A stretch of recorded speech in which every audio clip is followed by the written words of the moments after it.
Eu, que é Liliana. E eu, Raquel Kiel, somos do podcast E Agora, Balzac?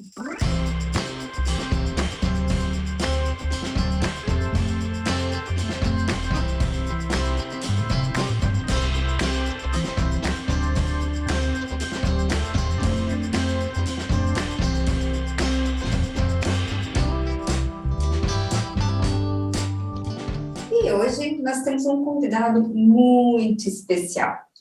E para começar a nossa conversa, eu trouxe aqui uma frase que eu retirei do site da PUC. O hábito da leitura tem relação comprovada com uma melhor qualidade de saúde mental. Hoje nós estamos com o escritor Paulo Dume. Ele escreve sobre terror, e é um terror, gente, muito horror. E contos, também fantasia. Obrigada, Paulo, por estar conosco. Obrigado. Para quem não sabe, Paulo é nosso diretor, editor, escritor, roteirista. Produtor, quem sabe produtor? Tudo. Um pouco de tudo, né? A gente tenta, né? Aos poucos. Bom, queria agradecer, né, pelo convite e gostaria de dizer que eu acho que é muito interessante, né, a proposta da literatura, né, com essa questão de autoconhecimento, ela é algo muito importante para todos, né? Então, é muito legal poder vir a gente conversar sobre esse tema tão legal, assim. Nós aqui agradecemos essa oportunidade de estar compartilhando sabedoria e experiência, né? Conhecer um pouco mais desse mundo, né? Porque você ser leitor, assíduo ou não, você não entende qual o processo, tem todo um processo para você escrever. Sim. Né? E a gente estava dando uma estudada aqui a respeito da leitura, né? Do hábito da leitura, o quanto ele é enriquecedor para a mente. Sim. Né? Para a prevenção de doenças mentais, né? Além de estimular a criatividade, aumentar nosso vocabulário, facilitar, né, esses diálogos. Mas aí a gente estava conversando e você comentou a respeito de ter essa interação também de autoconhecimento com literatura. Eu acho que assim, eu acho que a literatura, ela, se você for colocar de uma forma mais contextual, né, a gente tem que entender que a literatura, ela é escrita por seres humanos que querem expressar os seus sentimentos, né? Algumas vezes só contar uma história, mas contar uma história não é só a pessoa ir lá e redigir uma história, né? Até mesmo jornalistas, né? Eu sou formado em jornalismo, né? Quando a gente escreve uma matéria, claro que a gente tenta colocar da forma mais factível possível, né? Todo o contexto da história, quem que fez aquilo, o que aconteceu, quando foi, enfim, né? Todas as informações relacionadas àquele tema. Só que, ainda assim, se você pega um texto jornalístico, de uma certa maneira, se ele é uma coisa bem produzida, se é uma coisa assim bem contextualizada, você consegue aos poucos entender até mesmo o sentimento daquela pessoa que escreveu, sabe? Até mesmo, não precisa ir muito longe. A gente pega, por exemplo, os telejornais, as pessoas, os jornalistas que entregam a notícia para o telespectador, muitas vezes, eles dão aquela notícia fria, né? Fulano de tal fez isso, aquilo, ontem, hoje, enfim. Mas, assim, você percebe que o gestual da pessoa, a forma, a tonalidade como ela fala, ela transmite aquele sentimento. A expressão corporal, ela fala muitas vezes mais, né, do que está sendo contado ali. Com certeza. E com o escritor ele não é diferente, Raquel. O escritor, ele pega, ele contextualiza uma cena, ele contextualiza uma informação, né, e tenta colocar emoção naquele texto. Né? É uma coisa que você, como eu falei, você tem uma história para contar, você tem várias formas. Olha que coisa louca, né, que é a literatura. Você enquanto escritor, você tem várias formas de narrar aquela história, de transmitir o seu sentimento sobre aquela história, só que a história não para por aí. Por quê? Do outro lado vai ter uma outra pessoa que vai ser o seu leitor, que vai ler aquilo que você escreveu e também vai ter, diante de toda a bagagem de conhecimento que ele já tem, entendeu? Ele vai ter uma interpretação daquilo que você escreveu. Então, ou seja, que nem você falou, eu escrevo terror, né? Tem gente que lê os meus contos, né? E acha que se espremer o livro, sai sangue. Sai, Né? gente, sai. E tem outras pessoas que não olham e falam, meu, essa história aqui me venderam como terror e cadê o terror? Mas por quê? Porque cada pessoa, ela é única no seu conhecimento, na sua bagagem, né? Não digo nem bagagem literária, porque a bagagem literária é uma coisa que vem mais para dentro do ser humano também, né? Ele é uma pequena sementinha dentro do conhecimento daquela pessoa, né? Do autoconhecimento daquela pessoa. Né? Então, assim, o interessante da literatura, não só da literatura, mas qualquer arte que você coloca, seja um quadro, seja um filme, o interessante é isso. Né? Você escreve de acordo com o que você tem de autoconhecimento, né? Da bagagem que você leva enquanto ser humano, e você vai mostrar para as pessoas que tem um outro tipo de bagagem, um outro tipo de conhecimento, entendeu? E aí você vai ter o resultado das pessoas, né? O que a pessoa entende daquela história, o que a pessoa entende daquele contexto todo, né? E isso eu acho maravilhoso. Isso é muito bacana. E eu falo do livro de terror, porque eu já falei isso com o Paulo, já comentei isso com a Kelly, que durante muito tempo eu só li não ficção, só livros de estudo. Mas, sim, muitos, né? A louca tem 3, 4 livros na cabeceira e cada hora está lendo um. Mas tudo não ficção, né? Tudo livro de estudo. E aí o Paulo me presenteou com O Devorador de Almas, que é um livro de terror. Olha, você já leu? Já li. Você conseguiu chegar no final? Não. Gente, eu não consegui, eu juro, eu não consegui passar do primeiro capítulo. E aí eu agradeci, ele falei, nossa, eu descobri que a minha imaginação, ela está funcionando muito bem. Porque eu realmente, não é um gênero de filme, de literatura que realmente chama minha atenção, que eu gosto, né? Mas fazia muito tempo. Então, aquilo, para mim, foi até um pouco assustador.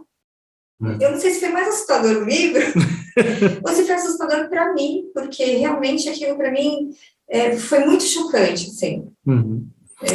Porque, por mais que eu leia bastante, leia muito livro de estudo, não ficção, você ainda tem uma coisinha lá de tentar imaginar como que está aquela posição, tentar entender o que o escritor está passando. E aí, quando eu peguei Devorador de Almas, foi uma enxurrada de informação na minha cabeça que eu falei, eu não vou conseguir, ele está guardado. Eu também. Talvez eu consiga. Porque eu acho que, no caso, o Paulo, ele tem a construção dele, a narrativa dele tem muito detalhes, né? Ele consegue nos transportar para dentro da história dele.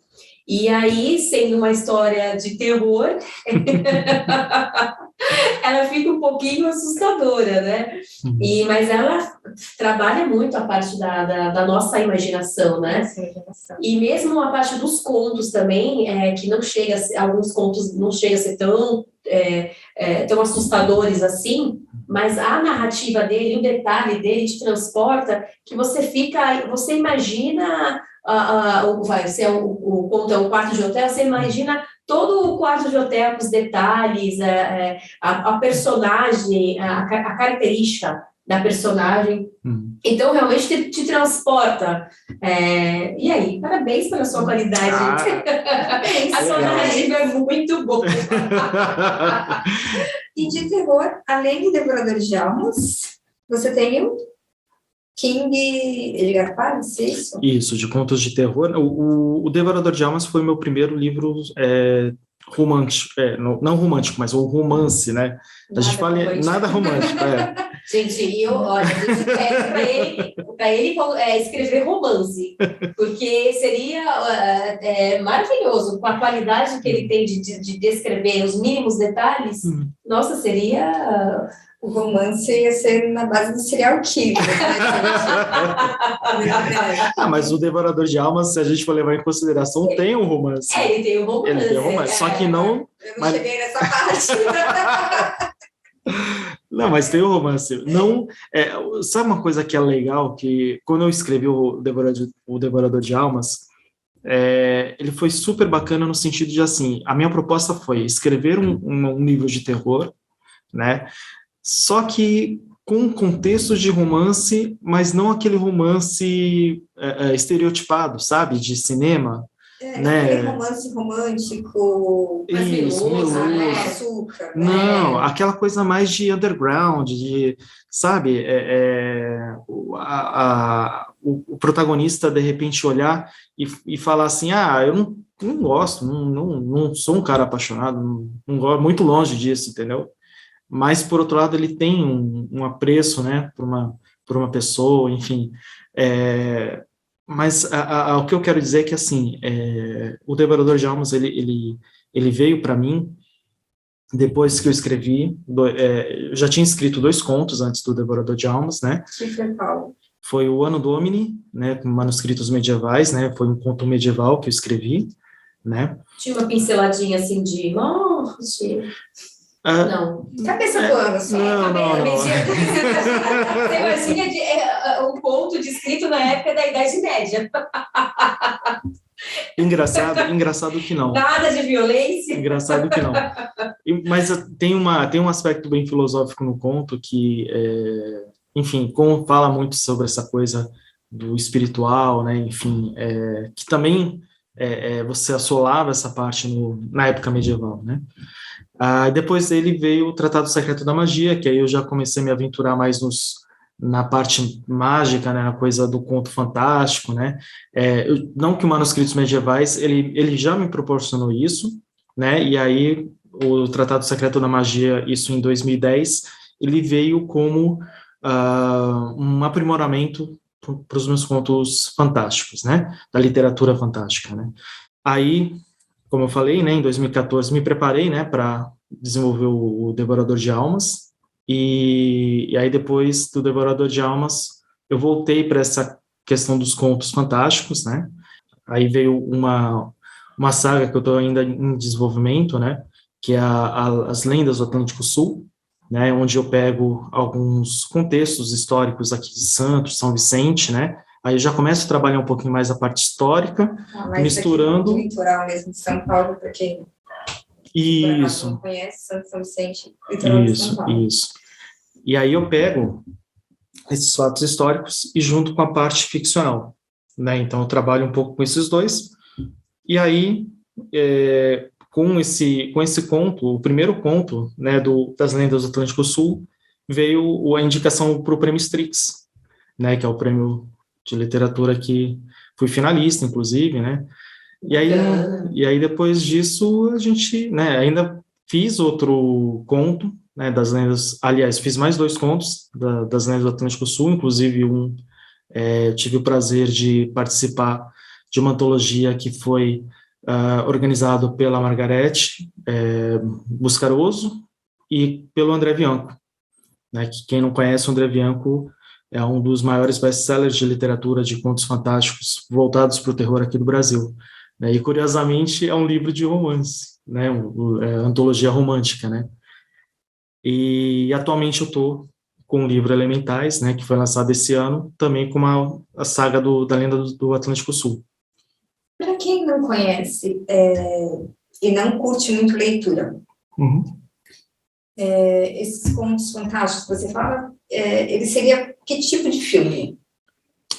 Tá. A gente pode citar aí Harry Potter, Senhor dos Anéis, Percy Jackson, né, e os Olimpianos, né, que é uma saga, inclusive, incrível, né, isso, ela envolve a parte mágica, né, com a parte da realidade, né, e aí é o que eu falo, só voltando um pouquinho para aquele assunto sobre a questão do autoconhecimento, né, O legal da literatura fantástica é que a pessoa ela tem aquela base dela, né, de passado, né, do que ela já passou, de aprendizado, exatamente, e ela transforma isso para a parte ficcional, né? Então, por exemplo, eu já tive escritores, foi muito engraçado essa conversa, que eu tive escritores que basearam o comportamento de um dragão um cachorro que ele teve há uns tempos atrás. O cachorro era terrível, entendeu?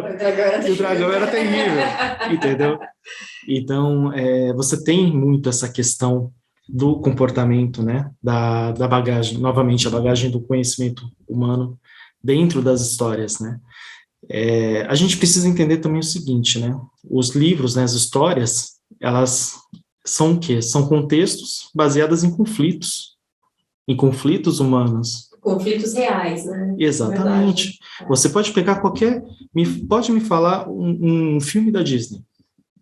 Eu vou te falar que há um conflito humano para dentro daquela história. Por mais que seja catalogado como desenho de criança, entendeu?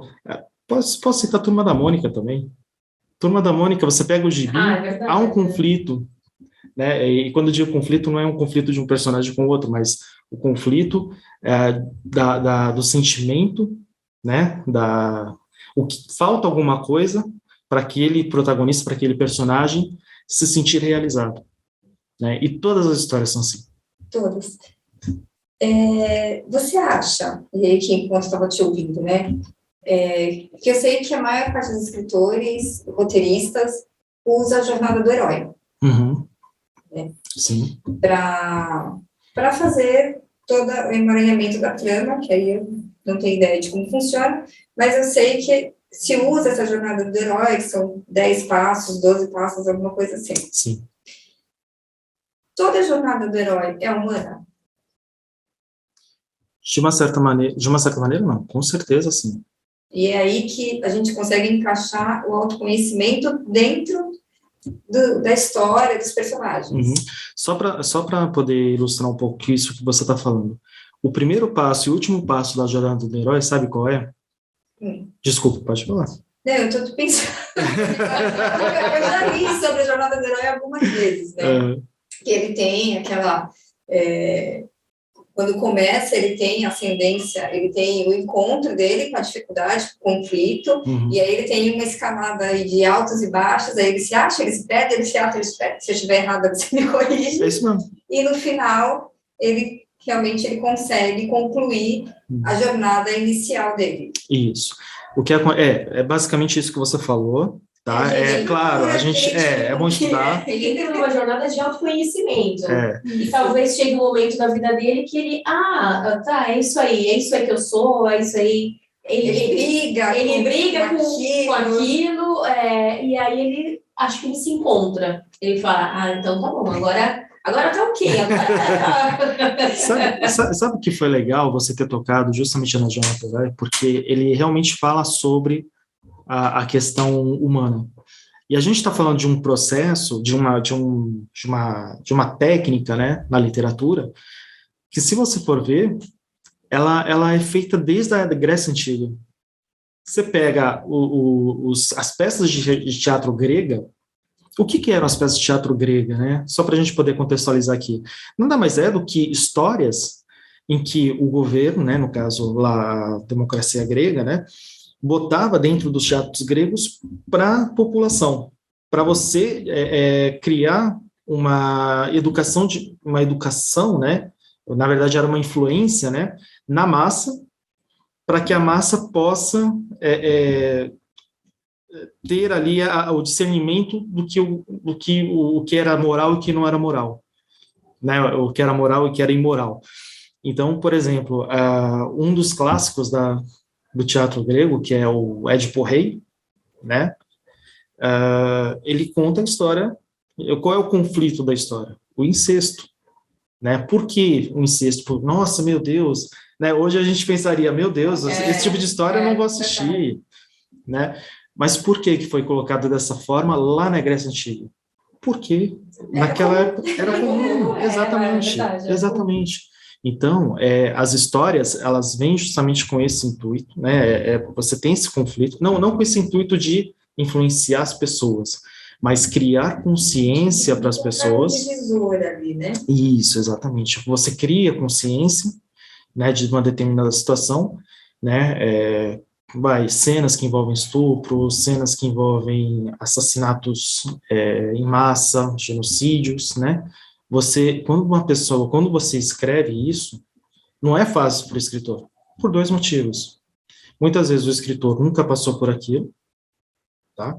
E segundo, porque ele tem que transmitir de uma maneira que o leitor, quando for ler, ele entenda que aquilo é errado, que aquilo não é certo. Ele tem que transmitir, passar para o leitor dele a conscientização, né? De uma certa forma, entra em aspectos morais e éticos também, né? Com certeza. Porque eu acho que quando a gente fala de sociedade, a gente tem, assim, é muito amplo, né, a questão moral, né? O que é moral para um, não é para o outro. Sim. Mas enquanto sociedade, eu acho que a gente tem que ter um limite, né? O meu direito vai onde até acaba o seu. Então, você tem questões, assim, que realmente, a leitura, ela educa muito, no caso, a criança, o adolescente. Sim. E é uma pena que essa geração nova, atual, às vezes elas não têm talvez essa paciência ou esse hábito, né, de estar lendo. Só voltando para o caso da jornada do herói, isso tudo que eu estou falando é para quê? Para mostrar para vocês o seguinte: a jornada do herói, ela começa com o herói ali no status quo dele, né? Ou seja, ele está ali na sociedade. A gente pode pegar, por exemplo. Ele está se descobrindo ainda. Não, ele está ali na dele. Ele não quer nada com nada. Ele é um zerezinho. Adolescente. No comecinho. Bem no comecinho da adolescência. Qualquer pessoa. Isso que é o engraçado. Ele é qualquer pessoa. Ele é qualquer pessoa. Ali que ele é o... Como é o nome do Homem-Aranha? O Peter Parker. Peter Parker. Sim, é verdade. Querendo só um carro, não sei quais as coisas de pré-adolescência, adolescência. Isso.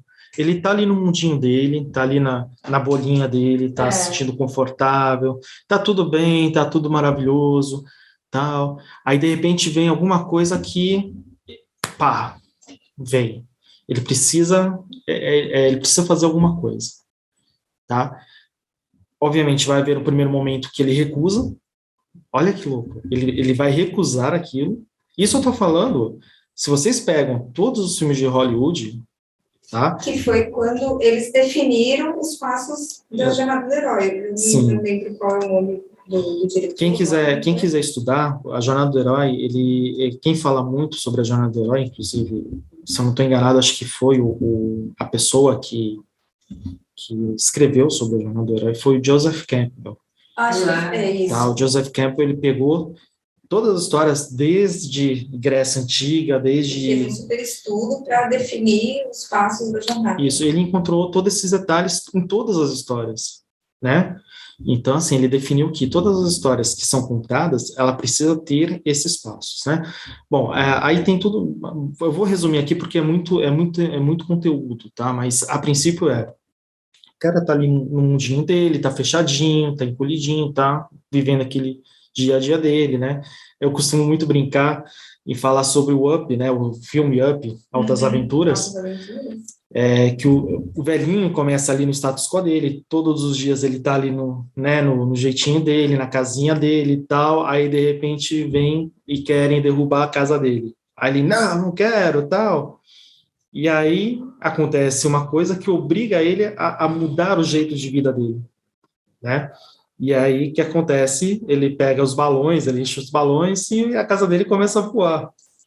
E é uma história real, né? Uhum. Sim. Essa história é uma história real e realmente construir um shopping em volta da casa dele. Mas eu coloquei aqui como adolescente, na verdade, nós também, adulto também passa por essa fase, né? Sim. De a gente ficar numa situação de conforto, fica ali paradinha, né? Fica parada ali. procrastina.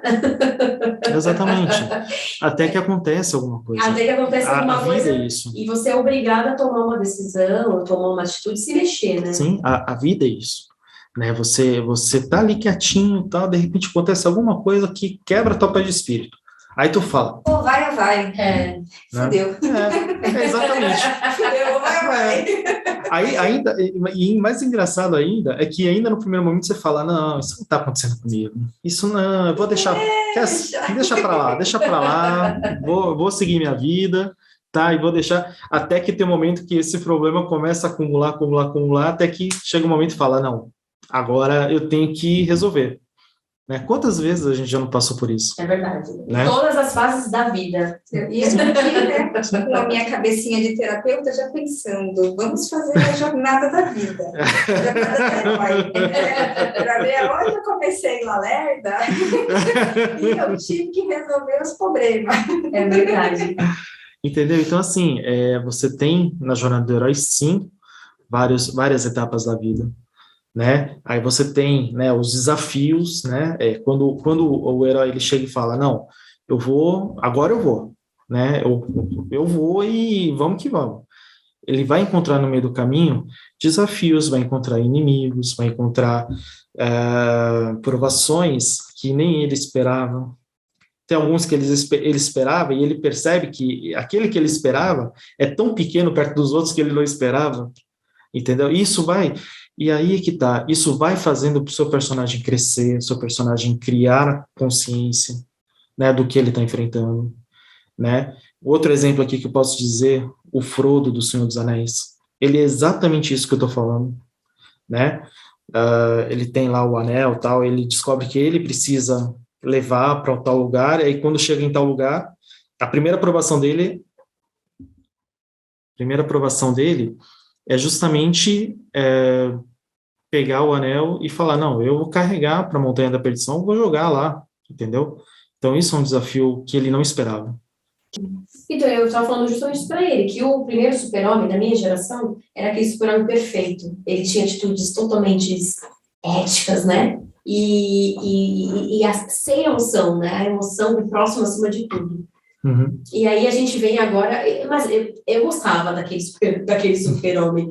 E aí veio o Homem de Aço, que é outra pegada. Ele já tem mais uma personalidade totalmente diferente. Ele dá valor para as próprias... O Homem de Ferro, fala. Não, o Homem de Aço. O Homem de Aço. A gente tem o Superman, que era como se fosse um príncipe, né? Uhum. Ele era um príncipe, um lorde, né? Muito educado, muito preocupado com o próximo. Uhum. E não colocava muito o próprio sentimento dele, né? Não considerava muito o sentimento dele. E aí vem esse segundo super-homem, que eu acho que ele é mais humano ali com a gente. Estamos juntos ali, entendeu? É que isso vai muito de encontro, né? A gente está falando as gerações muito... novas, talvez. Sim, mas houve também uma mudança de comportamento, não é comportamento, mas assim, uma mudança de entendimento do cinema hollywoodiano. Se você pega os filmes, por exemplo, década de 80, década de 90, você vai ter aquele herói que é o bonzinho, que é o super bonzinho. Perfeito, aí você tem o vilão que é só o malzinho, entendeu? Isso foi aos poucos sendo quebrado ali na década de 90, final de 90, início de 2000, que aí quando começaram a perceber que os vilões também têm uma história. Olha que interessante. Eles não viam só os super-heróis tendo uma história, mas viam também os vilões tendo uma história. E uma história bem triste, né? E que cativa. Olha só. Dessas histórias, né? Saindo um pouco dos livros, né? Uhum. Malévola é a minha preferida. É verdade, a Malévola. Sim. E apesar de não ter muito conhecimento, mas o Coringa, né? Coringa, que eles mostraram da onde vem toda a loucura dele. Uhum. É uma insanidade, né? Fora do comportamento comum, né? Mas, na verdade, ele é um produto da sociedade, né? Depois de... ele é tão maltratado ali pela vida e pelas pessoas com quem ele convive, né? Ele é tão desvalorizado que ele dá uma pirada, né? Ele surta. Sim, na vida real é isso. O Coringa, ele tem uma coisa que é muito interessante, né? O Coringa, ele é aquele personagem. Você pega, por exemplo, Pinguim, você pega, por exemplo, Duas Caras, eles querem alguma coisa ali, eles querem ter alguma coisa no meio. O Coringa não, o Coringa quer o caos, entendeu? Ele não quer saber do final, ele quer saber do meio. O que interessa para ele ali é justamente assim, tá tudo bonitinho, Gotham tá... O Batman foi lá e resolveu os problemas de Gotham, é agora, eu vou lá e vou avacalhar tudo, entendeu? E assim, esse, eu acho que o Coringa, ele tem essa, né, patologia, obviamente, né, essa coisa monstruosa, mas assim, ele veio pro Batman, e aí esse é o ponto também que eu gostaria muito de chegar, que muitas vezes a gente olha para as histórias e fala, o Batman e o Coringa são duas pessoas totalmente diferentes das outras. Eu posso garantir para vocês, peguem qualquer história, o antagonista, a pessoa, o vilão, no caso, né, a pessoa que está contra o herói, nada mais é do que a sombra. Exatamente. A história, todas as histórias, nós, escritores, nós sempre construímos nossas histórias baseadas em conflito humano, né, um conflito principal, o que eu quero mostrar ali, né, de termos de sociedade, né, enquanto o ser humano, o desenvolvimento humano, né, eu construo um personagem que tem um vício, todo super-herói tem um vício, super-homem, kryptonita, entendeu? Sei lá, enfim, eu não venho agora, tá faltando aqui um pouco de personagens, mas você pega os personagens, todos eles têm um vício, né? Isso que seria uma fraqueza. Uma fraqueza, exatamente, né? E aí você pega, e aí você joga essa fraqueza como um ponto forte do vilão, do antagonista, que é ele que vai contrapor ao seu personagem, entendeu? Então, assim, a gente trabalha muito com a questão do desenvolvimento humano, a questão do comportamento humano dentro das histórias, né? Isso tem que ser trabalhado. Os vícios, os medos, né? O teu personagem principal, ele tem que ter um medo para ele poder ascender, entendeu? Uma pessoa que já é 100% pura, 100% autorresolvida, ela nunca vai ascender. Ela tem que ter alguma coisa que ela vai trabalhar, né? Então, as histórias, elas trabalham muito nisso, né? Então, e essa perfeição, ela é incoerente, porque não existe perfeição. É verdade, sim. E aí, não querendo fazer spoiler, mas... Mas já fazemos?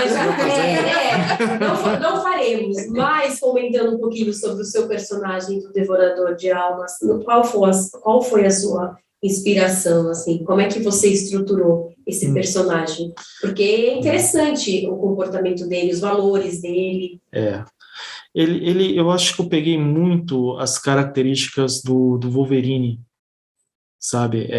As características argumentais, né, do Wolverine, né? Eu gosto muito do Wolverine porque ele é o típico herói que não é herói. Ele só quer viver a vida dele. Ele vai viver para sempre. Bem verdade. Gosto do Homem de Ferro. Eu gosto do Homem de Ferro. Aí eu fico pensando... Todo mundo tem o seu. O que eu tenho a ver com ele? A gente precisa pensar nisso, porque realmente a personagem que cativa a gente é porque a gente... Nem pra ser rica.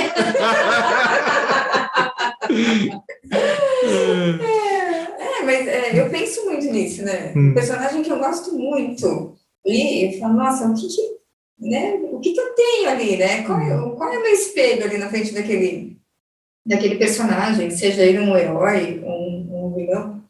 Eu falo do Coringa porque eu gosto. Né? Ih, rapaz. Então, tem a nossa sombra ali. Sim. Tem essa identificação. E é justamente por isso que às vezes a gente se depara com personagens icônicos, né? Eu costumo também dar um exemplo muito forte nisso tudo, inclusive em termos literários, uma saga que todo mundo conhece, ou se não conhece já ouviu falar, Star Wars. Star Wars, ele foi uma obra que teve dedo do Joseph Campbell. O George Lucas... Que foi a revolução, né? Foi a revolução do cinema. Foi. Assim, misturou um pouco. O George Lucas, ele foi até oportunista na época, porque era uma época em que estava havendo a corrida espacial. Né? Então, ele pegou esse ambiente espacial e fez uma história. Eu considero, particularmente, né? Eu considero Star Wars uma das obras mais completas em termos de narrativa que existe. Porque você tem ali, num primeiro momento, a história, né, do Luke Skywalker, e nós temos o herói, que é o Luke Skywalker, contra o vilão, que é o Darth Vader, e até então, Darth Vader até naquela época se torna o principal vilão, e aí a gente transforma ele num mito, né, do cinema, né, um personagem clássico do cinema. Isso a gente está falando de 72, 78, 76, alguma coisa ali na década de 70. Isso. E aí a gente depois, 20 anos depois, lá em 99, eles resolvem escrever a história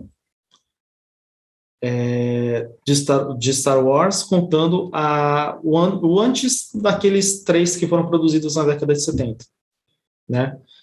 E aí eu lembro perfeitamente, porque eu acompanhei essa história, né? Eu era menino ainda, estava com 14, 15 anos, minha jovialidade, quase ontem. Quase um ontem. dia aí, outro quase dia. Ontem.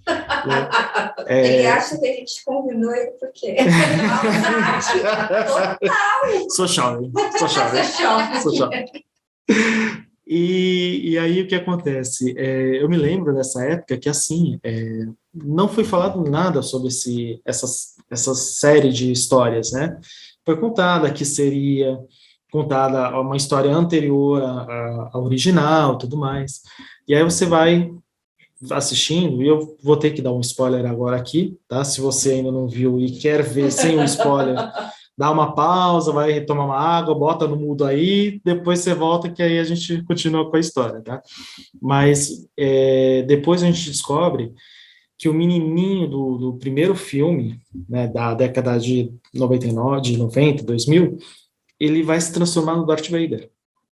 E você olha para aquilo e fala, caramba, olha a construção que foi, a construção desse personagem, que coisa maluca. Era um menino que era pobre, né, vivia nas dunas lá de Tatooine, que é um planeta completamente desértico, né? Eles colocam no filme assim como um destino ali, a força juntou ele com um Jedi, né? E foi muito bem construído isso. Foi muito bem construído. Né? Não ficou aquela coisa tipo, o cara pisou aqui, e pisou porque está aqui. E pronto, é o destino. Não, tem toda uma história nisso. E aí ele sai daquele mundinho, vai treinar com os outros Jedis. É um cara que é considerado, é um Jedi, na verdade não é um Jedi, né? Ainda é um aprendiz, né? Que é considerado por muitos ali um grande potencial de ser um grande salvador, né? O cara da profecia, né? Da religião Jedi. E aí acontece que, por um medo dele, né? E aí, né? Não vou contar toda a história, mas ele tem um medo que acaba fazendo com que ele se torne uma pessoa maligna, né? Novamente, a fraqueza fazendo com que ele se torne uma pessoa maligna. E aí ele tem uma escolha. E ele acaba escolhendo ir para o lado do mal. E aí ele se torna realmente o cara da profecia. Só que ele porque assim, o que acontece? Star Wars, ele tem a profecia do que? Vai haver um Jedi que vai trazer o equilíbrio para a força, né? E na época que ele era menino, você tinha muito mais Jedis do que os vilões, que são os Sith, né? E aí, quando ele chega, ele se volta para o mal, o que acontece? Ele vai matando o Jedi. Então ele traz o equilíbrio para a força e vai trazendo os Siths de volta ao poder. Então tudo isso é um arco de comportamentos, né? A gente está falando aqui sobre... A gente fugiu um pouco de literatura, mas, assim, quando a gente fala em literatura, a gente não pode escapar do contexto de história. Não foge muito do roteiro. Exatamente. Porque, da mesma forma que você constrói, eu imagino, né? Que você constrói um roteiro para um filme, para um podcast, para qualquer coisa que você vai fazer, você tem um roteiro também. A construção ela é muito parecida, os elementos. Exato. Eu não sou muito de assistir novela, mas novela sempre tem lá, né? Nem sei se ainda tem, mas sempre tinha a frasezinha lá que não é baseado em fatos, uhum. né? São coincidências, né? Não é só um detalhe, são fatos, viu, pessoal? Fatos reais é redundante, tá? Porque a gente... Não, é bom a gente falar isso, porque, assim, muitos foi usado, né? Baseado em fatos reais. Não, isso é redundante. São baseado em fatos. São coincidências. Por quê? Quando eu pego para assistir, eu falo, cara, é tudo igual, né? Não muda. E quando você pega um livro, quando você não tem esse hábito, é só um livro. Mas quando você estuda, eu não tenho nenhum roteiro, já conversei com o Paulo que eu quero escrever um livro. Nós vamos. De começar, mas ele vai ter que me ajudar. Então, por isso que eu conheço muito pouco da jornada do herói, mas eu sei que tem esses passos. Uhum. Sim. Porque eu tenho essa intenção de, em algum momento, a história está aqui, né? Ela tem que ir, ela está aqui na cabeça, gente. Ela tem que ir para o papel de uma forma ordenada. E como a gente já tinha falado, né, do livro, tem a ver, sim, com toda essa minha jornada de trabalho, de constelação. Assim como eu sei que você também já foi convidado, eu não sei qual o nome que dá, eu sei que tem um nomezinho aí, que você foi convidado para escrever outros livros de histórias que foram contadas para você. Uhum, sim. Como que se chama mesmo isso? Aí a gente chama de escritor fantasma, né? O nome para isso é escritor fantasma. Sim, de fato, já aconteceu alguns convites relacionados a isso, né? E acontece, é normal. Nós vivemos numa indústria também, assim como o cinema, assim como a televisão, né? Claro, a gente tem que trabalhar, obviamente. Eu costumo dizer muito isso. O escritor, é muito legal quando você tem esse ímpeto de você escrever aquilo que você quer. Isso é muito bom. É muito legal, porque você exterioriza aquilo que você quer passar, sabe? Putz, eu passei por alguma situação, eu passei por alguma coisa, e eu quero... a gente brinca, né, que a gente pode... Quando alguém ofender a gente, né, a gente pode chegar para a pessoa e falar, toma cuidado que eu sou escritor, eu posso te matar. A gente pode, porque a gente pode exteriorizar isso numa história. Só que, ao mesmo tempo, se a gente quiser ser... se nós pensamos em ser escritores profissionais, nós temos que entender que nós não escrevemos para nós escrevemos para as demais pessoas. Então, a gente tem que entender como é que é o mercado, né? É uma profissão comum. Como qualquer, né? A gente se especializa de acordo com o que o mercado também pede e o que as pessoas ali estão necessitando, né? Você acaba se adaptando a isso, né? Mas aí, no caso, se você for... Como é que a gente faz para te contratar para escrever um romance? Fale com a minha gente, tá? Fale com a minha gente. Gente, não, é com a narrativa dele, um romance. Se for picante, então, meu Deus, vai virar best-seller. Ô, Paulo, você acha que com a tecnologia, com os e-books, com o audiobook, mudou alguma coisa? Não, eu penso da seguinte maneira, foi muito bom você ter tocado nesse ponto, porque, assim, você tem ainda pessoas que são muito relutantes com a tecnologia, entendeu? São relutantes mesmo, de você... Livro mesmo, ler mesmo, eu gosto do livro. Eu gosto de pegar um livro, eu gosto de folhear, de dormir em cima dele. Sim. Mas eu tenho também o meu... o teu e-reader. Mas eu prefiro... Então, é legal. Eu acho muito interessante essa... até hoje eu não consegui chegar no consenso se é melhor você ter um e-reader, um e-book, por vários motivos, tá? Se as pessoas falam para mim, o que é melhor? Hoje, eu leio mais e-reader do que livros mesmo, tá? por inúmeros motivos, é mais prático. E às vezes mais acessível também, né? Às vezes os livros, assim, infelizmente, tem livros que você vai tentar, mesmo pela internet, estão caríssimos, né? Uhum. E aí o e-book, né, acaba sendo um preço mais acessível. E você consegue ter o mesmo conteúdo, né? E é uma questão de gosto. Eu também eu vou com a Raquel, eu gosto muito do livro físico. Sim. Eu tenho essa necessidade de fazer as minhas anotações, colo um post-it na página com as anotações. Riscada. E aquela coisa, sabe? E aquela... Depois nem acha mais anotação. aí você fica ali. Bom, eu acho que eu sou uma zaquiana, né? Eu sou... Enquanto no e-reader você pode fazer as suas marcações, tudo.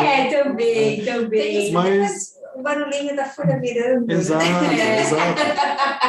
Mas assim, eu não julgo, quem sou eu para julgar, entendeu? Que a pessoa gosta de livros, leia livros.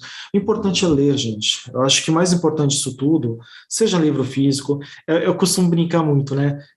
Se a pessoa gosta de lista telefônica, leia lista telefônica, não tem problema nenhum, entendeu? A única coisa, o mínimo que você vai saber é o telefone do técnico, entendeu? Que dá televisão, que mostra televisão. Enfim, o importante é ler, porque nós temos tudo isso que a gente falou até agora, a parte criativa, o desenvolvimento humano, a gente adquire esse conhecimento. Né? Aquilo que a gente estava falando aqui, um simples conto da Disney para uma criança, principalmente, você não está passando só uma historinha da Cinderela, você não está passando só uma historinha da Chapeuzinho Vermelho, você está passando uma moral ali dentro. Há uma moral dentro daquela história que você vai passar para uma criança. Né? Então, às vezes eu ouço, né, os pais dizerem assim, minha filha fica mais voltada para o YouTube do que para alguma outra coisa, né? Para qualquer outra mídia, até mesmo livros, né? Tem uma história dentro do que ela assiste, entendeu? Se tiver alguma história, independentemente de qual canal, é livro, é cinema, é quadrinhos, e tanto quadrinhos tão bons por aqui, sabe? Não só a Turma da Mônica, você tem tantos outros autores independentes que fazem quadrinhos tão bons, né? Hoje nós temos uma invasão aí também hoje não, né? Já faz... Eu sou da época de comprar mangá na banca, de jornal, né? Então tem muitas histórias vindas do Japão que falam muito de moral, que são excelentes, né? O Japão, ele tem uma cultura diferenciada em relação a isso, né? Eu acho que é por isso que os animes fazem tanto sucesso. Com certeza. Sabe, as histórias japonesas, elas têm muito aquela questão da superação, que a gente está falando até agora do desenvolvimento humano, entendeu? Eu estava até comentando com a Kelly esses dias, tem um mangá chamado Love Hina, que é a história de um rapaz, enfim, que eu não lembro muito bem da história, mas que ele vai gerenciar lá uma pousada feminina da avó, e aí acaba, enfim, se envolvendo lá em umas enrascadas e tal, mas assim, ele tem o sonho de entrar para a faculdade do Japão, né, e ele tenta fazer de tudo para chegar nessa faculdade, e ele bomba, acho que 1 ou 2 vezes, mas assim, em vez de ele desistir, não, ele tá ali, ele segue, né? Então, o mais importante de você contar uma história, ou ler uma história, é você entender o que está por trás daquela história, o conflito que está por trás daquela história, entender o desenvolvimento humano daquele personagem, porque existe, entendeu? Se você lê uma história e você não consegue captar isso, de duas uma, né? Ou o escritor, ele não foi competente para colocar isso no papel, para o leitor poder olhar e falar, caramba, olha que interessante, né? Ou a pessoa que está do outro lado, ela não está preparada para captar aquele tipo de informação, entendeu? Por isso que o ideal para iniciar, é a pessoa escolher algum assunto que muito lhe agrade, né? Sim. Que ela tenha conexão com o conteúdo. Também não adianta a pessoa não ter o hábito de ler muito e pegar um livro difícil, né? De difícil leitura. Então, que pegue uma leitura fácil, um livro fininho, né? E tentar desenrolar ali o hábito mesmo. É uma questão vai dia a dia, né? Todo dia um pouquinho. De todo dia um pouquinho, Sim. ler uma página, ler duas, ou se programa para ler 5 páginas ao dia, vai fazendo aquele treino, né? Exatamente. O que eu costumo, uma coisa que uma opinião minha, eu abomino muito. Isso aconteceu comigo, provavelmente aconteceu contigo também. Nas escolas a gente tinha que ler Machado de Assis, os Lusíadas, porque é literatura. Nunca consegui entender as Lusíadas. Eu nunca li esses, nunca me dispus a ler esses Eu livros. fui obrigada mesmo. Então. E zerei na prova. Não conseguia. Eu adorava aquela coleção, o Vagalume. Sim. Eu adorava aquela coleção Vagalume. Mas Esse existe ainda? Não, já saiu de... Era muito interessante, as histórias. Histórias mesmo acho que para faixa de idade, né, de 14 anos, para estimular a leitura mesmo. Exato. Né? Então, assim, mas é esse o ponto que eu quero chegar, né? Você precisa estimular a leitura, um jovem, e aí você resolve jogar Camões. Difícil. Você coloca Camões, você coloca... Sabe, claro, não estou falando que é ruim, você não deve ler. Sim, você deve ler. É cultural, é literatura, sim, né? É cultural, sim. É entender como que funciona essa parte de escrita, inclusive, né? Exatamente. Mas é uma leitura difícil. Com certeza. Entre a criança ou adolescente, ela ler Camões ou ler Harry Potter, eu sou totalmente adepto a dar Harry Potter para essa pessoa. Você quer ler Harry Potter? Tá aqui os livros. Leia os 7, os 8, né? Porque tem agora a criança amaldiçoada, né? Eu estou fazendo já comercial aqui, olha. Mas leia. Leia aquilo que a Kelly falou. Leia aquilo que você quer. Leia aquilo que você quer. Independentemente seja quadrinho, seja um livro. Não estou afim de ler, eu vou pegar a versão cinematográfica do livro. Vai, assista. E uma coisa que eu acho que você estava falando, eu lembrei de um post que eu vi esses dias no Mion, falando, né, justamente sobre leitura, né? Você quer que seu filho leia mais? Não adianta você entregar o livro na mão da criança, do adolescente, e você ir pro celular, ou então ficar na televisão. É verdade. Deu exemplo. Exemplo. Deu exemplo. Nem que leia junto, ou que um conte uma parte para o outro, para depois poder debater, para depois poder conversar a respeito. Exato. Eu acho que o mais importante dos livros é justamente isso. Quando você sai do cinema, né, vamos supor, nós 3 vamos no cinema, né, chama o Alexandre também, né, a gente vai no cinema, a gente sai do cinema, a primeira coisa que a gente faz? Começa a falar do filme. Entendeu? Bem ou mal, fala do filme. Um exemplo clássico disso, vou citar, embora eu estou aqui no podcast agora, Balzac, mas eu tive anteriormente um podcast também, que era o Comentão Cast, né? E ele leva esse nome por quê? Porque o nosso grupo de amizades, né, os nossos amigos, nós fomos assistir o filme do Cavaleiros do Zodíaco, né? E aí depois do filme nós saímos, o filme começamos a discutir. E aí teve um dos meninos lá que falou, nossa, você viu aquele cometão, que era um golpe lá dos Cavaleiros? Você viu aquele cometão? E aí a galera parou e falou, a gente está discutindo o filme, já estava há 1 hora, entendeu? 1, 2 horas ali, conversando sobre o filme. Então, por que isso não pode ser feito com o livro? Então, se a pessoa tiver essa possibilidade de fazer, de ler com a criança, ela tem que fazer, sabe? Ela tem que... Eu costumava muito também fazer... o que acontecia muito comigo também era o seguinte, eu era muito criativo quando criança. E muito por conta de histórias... Olha que engraçado, né? Muita gente fala mal de videogames. Mas videogame me ajudou muito a desenvolver a parte criativa e, consequentemente, os livros também.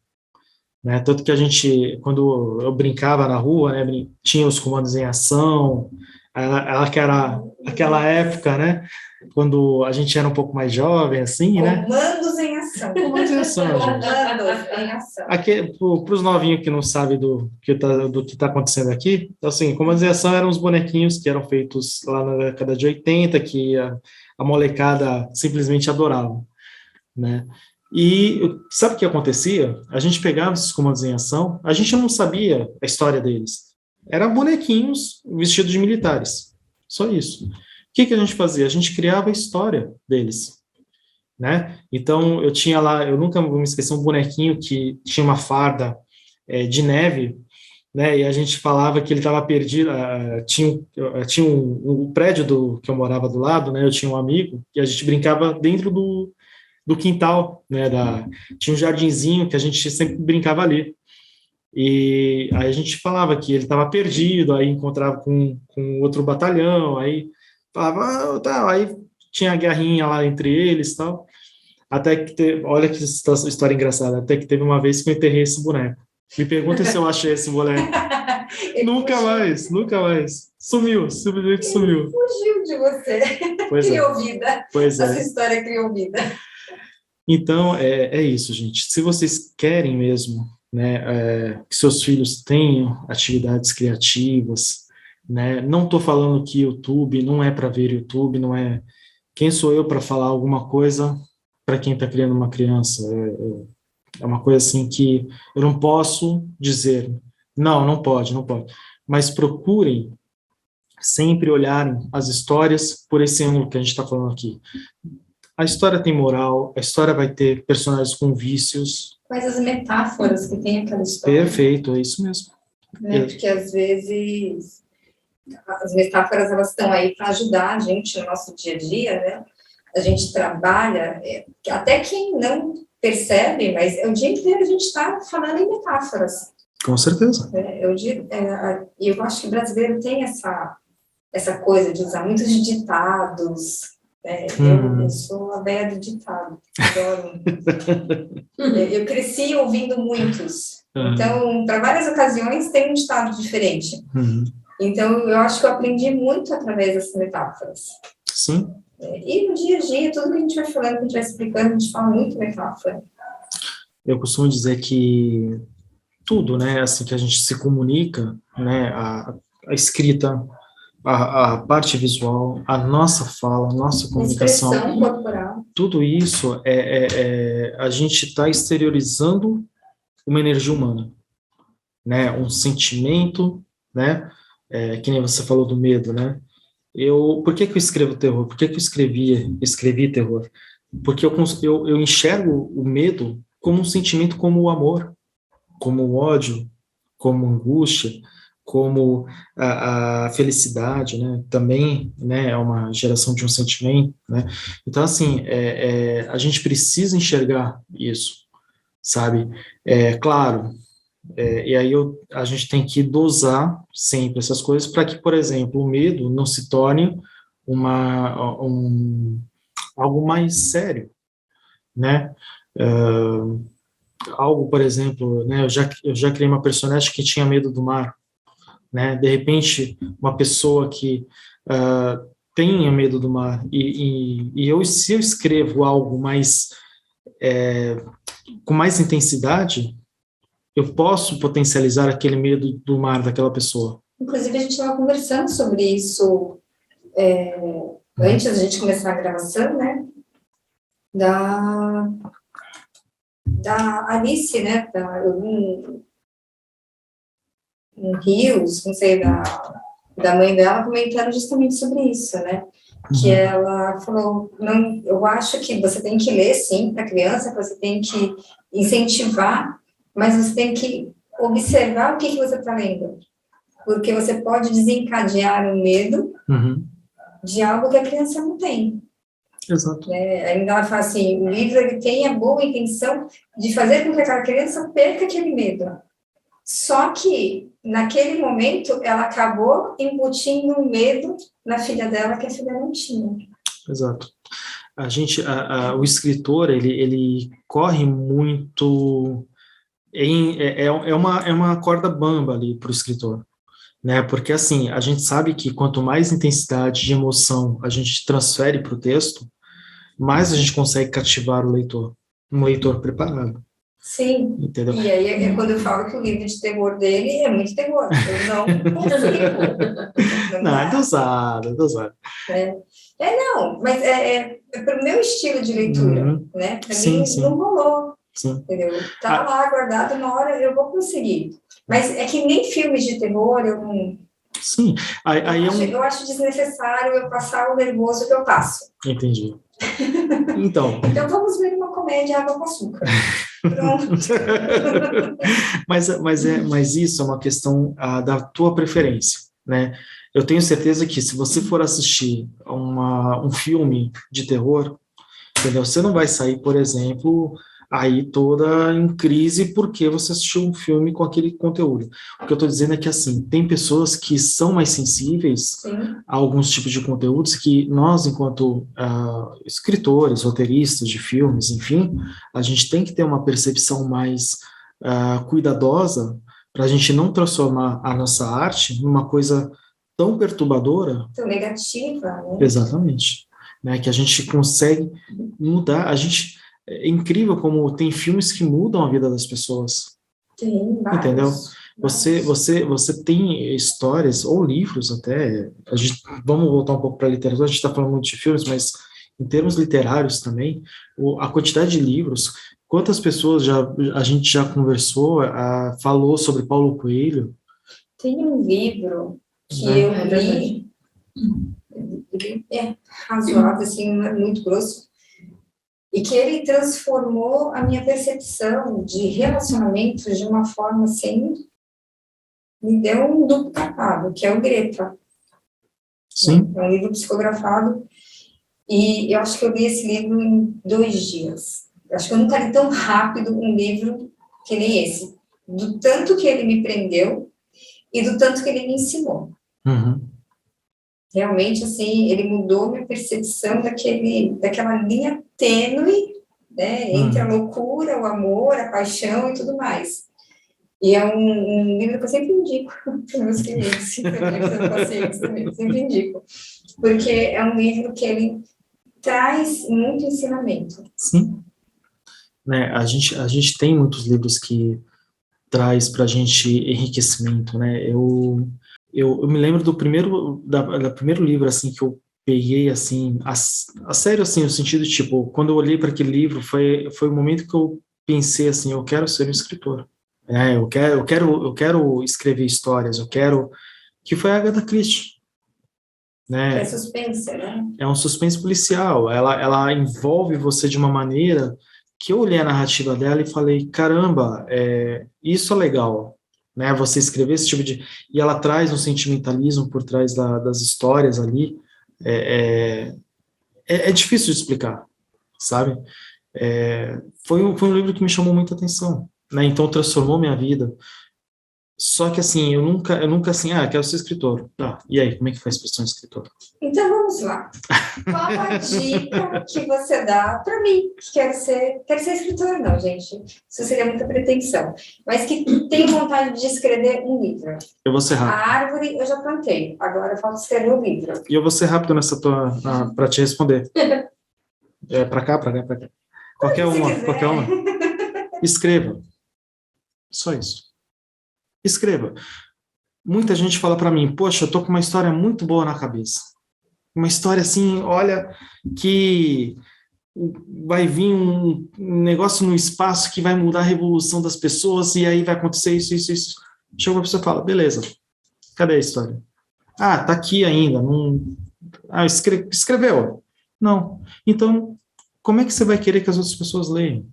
Né? A gente sofre muito disso, né? As pessoas, elas têm essa coisa, né? De, poxa, eu tenho uma história tão incrível, e não bota no papel. E realmente pode ser incrível, tá? Não estou falando que não, né? Talvez seja incrível, mas a partir do momento que ela fala isso para você, no dia seguinte ela esquece. Não um roteiro grande, mas esquece os detalhes. E os detalhes são importantes. São eles que cativam o seu leitor. E também assim, né, eu brinco muito com ele com essa história do livro de terror, mas também qualquer que seja gênero, não é para todo mundo. Uhum. Então, talvez algumas pessoas tenham essa preocupação, né, eu vou escrever, não vai agradar. Mas não vai agradar todo mundo. Não. É aquilo que eu comentei antes, né? Claro que o escritor, ele tem que ter a preocupação do mercado, o que o mercado está pedindo, né? Ele tem que ter essa percepção. Mas, assim, para um escritor que não tem nada nesse momento, ou que está começando, escreva, escreva. Escreva, leia, reescreva, releia, reescreva, releia, porque a história, Raquel, é o seguinte, quando a gente escreve uma história, nós, escritores, a gente costuma dizer que a verdadeira história a gente escreve a partir da segunda leitura, que a primeira leitura você faz, e aí depois você vai reescrever. Nessa reescrita, na verdade, depois da primeira leitura, né? Mas nessa reescrita é que você vai começar a perceber, poxa, isso aqui não tá legal, vou dar uma apagada, vou dar uma arrumada, vou ajustar isso aqui, sabe? Os contos, eles me ajudaram muito, porque como aquele falou, eu detalho muito, eu sou muito detalhista, então, um conto podia ter ali 15 mil palavras, né? E as editoras, elas pedem uma quantidade máxima de letras, né? Então, geralmente 10 mil, 8 mil.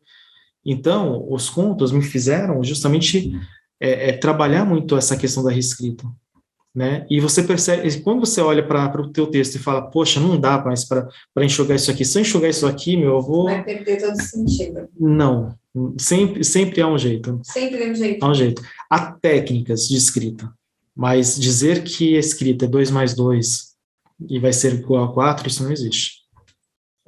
Vou escrever. Eu comecei a escrever. E escreva. Na verdade, eu comecei a escrever.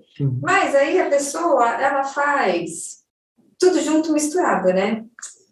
E aí alguma coisa vai ficando sem fazer. Aí cabe a disciplina, né?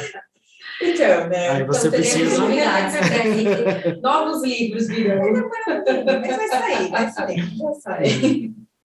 Mas aí vem a disciplina também, né? A gente precisa pegar... eu tenho meia hora. Então, meia hora todo dia é muito melhor do que você ficar 2 horas um dia e depois só for escrever daqui a 2 semanas, né? Então, são algumas dicas, mas estudar sempre, né? Eu acho que mais importante da escrita, se você quer passar algo para alguém, você tem que estudar para você passar direito para alguém, né?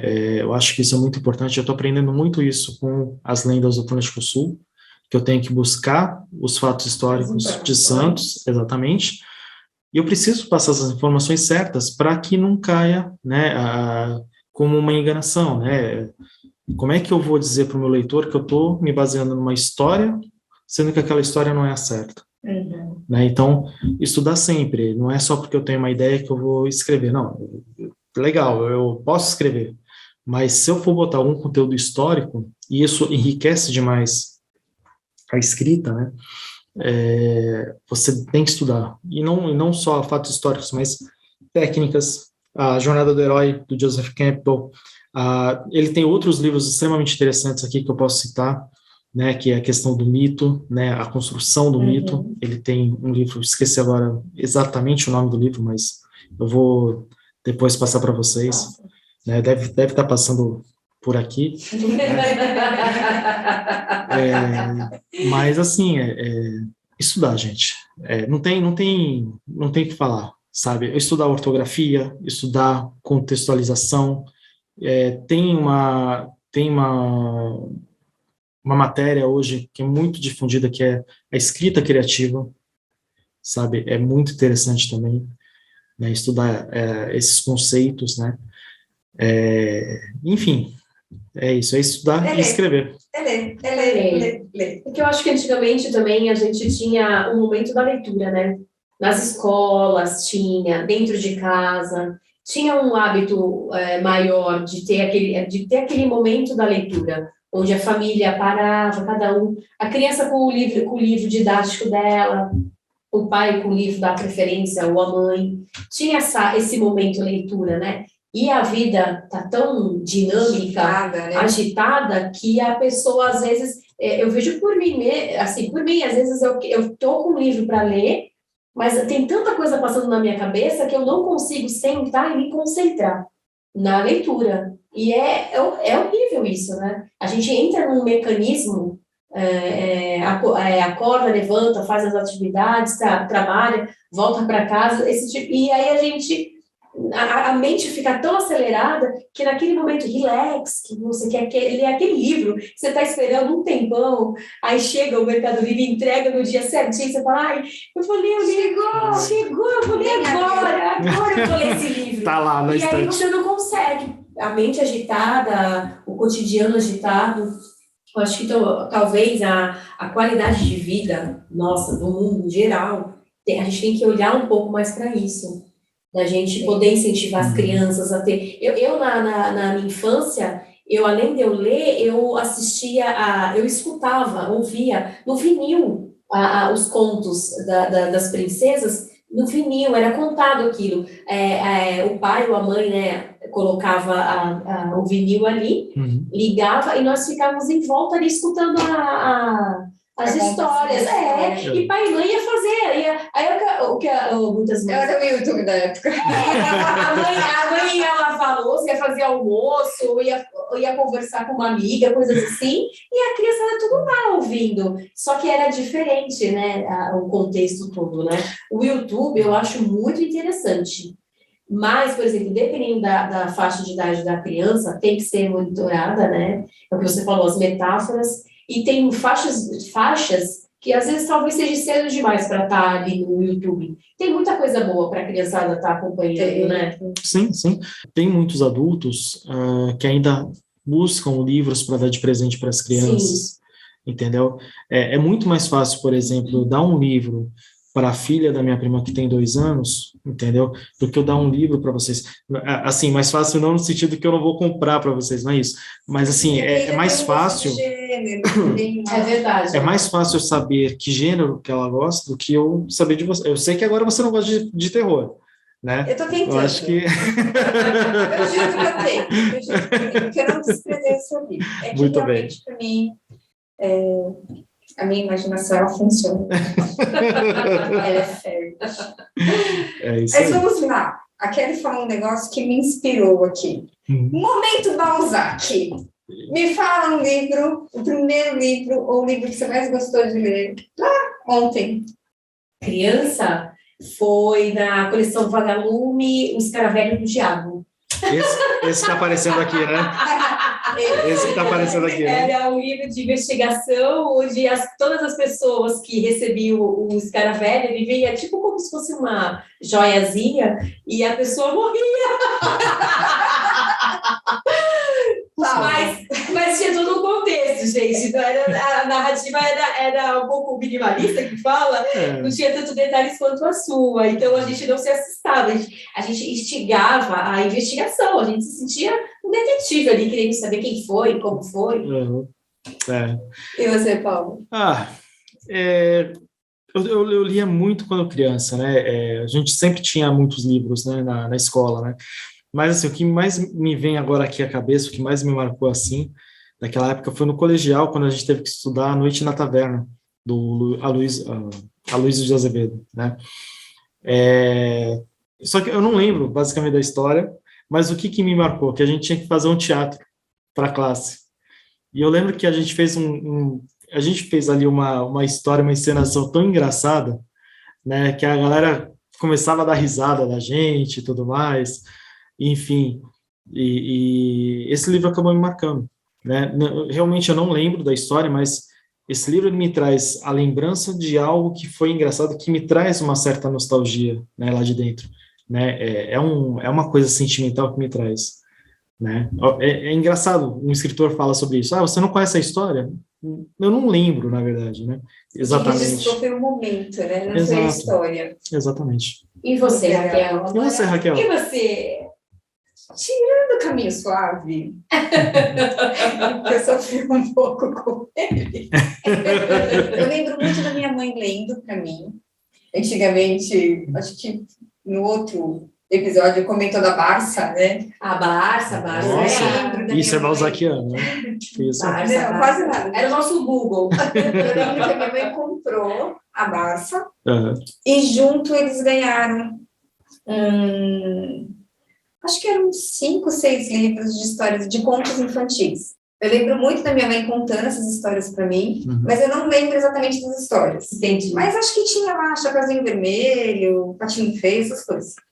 E aí me veio esse negócio de Momento Balzac, porque o livro que eu lembro muito, que eu li, e a história ficou gravada, foi da série Vagalume, O Caso da Borboleta Tia. Olha, caramba. Que era uma borboleta, que todo mundo tinha um mistério ali em volta dela, e no final ela não era uma borboleta, ela era uma mariposa.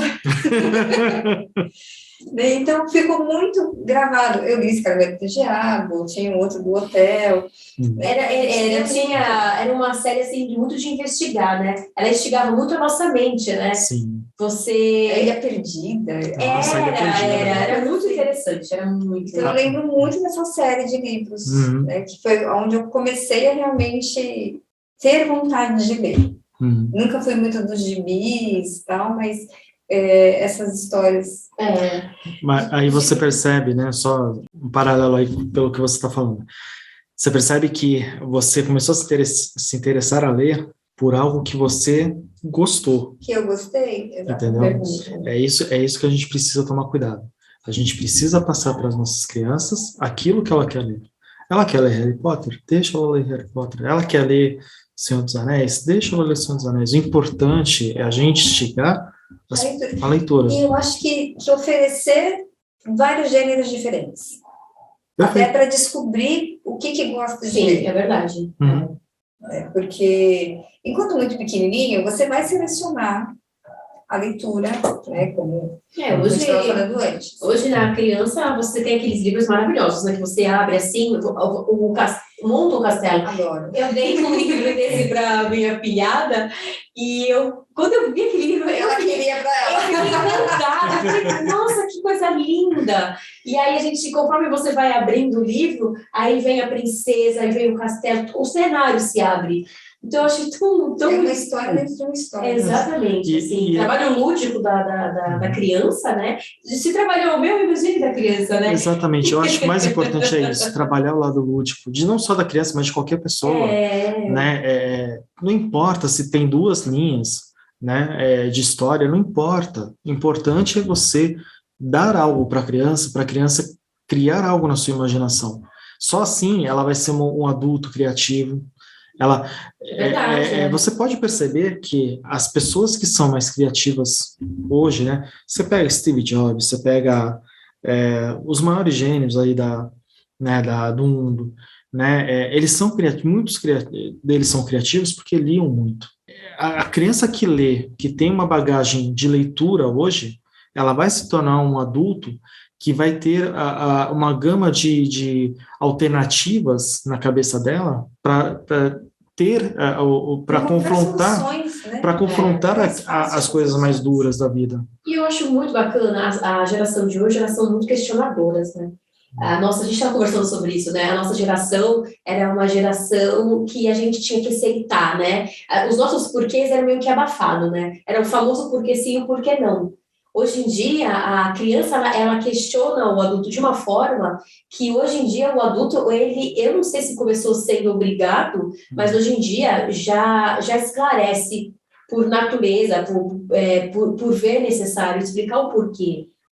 Tá sendo falado não para ela, mas tem um motivo. Tá sendo falado um sim, também tem um motivo. Dá uma razão daquela atitude que o pai ou a mãe está tendo. Hoje eu vejo muitos pais tendo esse cuidado com as crianças. E isso é muito bom, porque como a gente fala, né? Tem vários livros, vários filmes, vários conteúdo no YouTube, mas a criança, o adolescente e o adulto tem que ser questionador, né? Você tem que entender a realidade e também fantasiar um pouco as coisas. Então, a leitura leva muito você a criar, a ter discernimento e, ao mesmo tempo, entender a realidade e também se dar o direito de fantasiar um pouco, né? Então, isso aí, gente. Não tem mais Vagalume, mas tem muita coisa boa aí, viu? Acho que se bobear, vocês devem encontrar perdido na internet, os sebos da vida. É verdade. E se encontrarem, comprem, porque é bom. E se gostarem de terror, temos o Devorador de Almas. Devorador de Almas. A sua alma não vai ser devorada se você ler. Quem sabe? Quem sabe? Quem sabe? Temos os contos, né? Os contos também. Os contos não tem a fantasia dos contos, a narrativa é ótima também. Uhum. E tem aquele suspense, mas não chega a ser tão aterrorizante. Não é terror, é mais fantástico, né? Mais fantástico, também vale a pena. Isso. Paulo, aonde encontram os seus livros? Tem Mercado Livre, se quem quiser, né, pode ir lá no Mercado Livre. Atualmente, na verdade, eu estou vendendo o livro Elementais. Tem alguns que já estão esgotados, né, mas o Elementais ainda está à venda, né, para quem quiser. É só procurar lá no Mercado Livre o livro Elementais, né. A gente vai deixar depois o link para quem quiser comprar. E também os demais livros também estarão disponíveis no perfil lá do Paulo Dumi. Gente, obrigada, Paulo. Eu que agradeço. Adorei nosso papo. Adorei conversar e conhecer um pouco mais de como a literatura pode ajudar a gente, além, né, da nossa memória, da nossa criatividade, do nosso vocabulário, o quanto ela é enriquecedora para o nosso dia a dia. Muito obrigada. Imagina, eu que agradeço a oportunidade e mostrar, né, mais uma vez, né, em nome de grande parte dos escritores, como a literatura ela pode ajudar no autodesenvolvimento, como ela é importante, né, para a gente buscar dentro da ficção o que é real, né, dentro de nós principalmente, né. Então, eu agradeço mesmo de coração por ter participado do podcast. Muito obrigada. Eu que agradeço e queremos ser as primeiras no próximo livro, que eu sei que vem coisa por aí, então queremos ser as primeiras. A gente falou, né? Gente, muito obrigada. Gratidão. Beijo, pessoal. Beijão. Até o próximo. E agora, Mozart?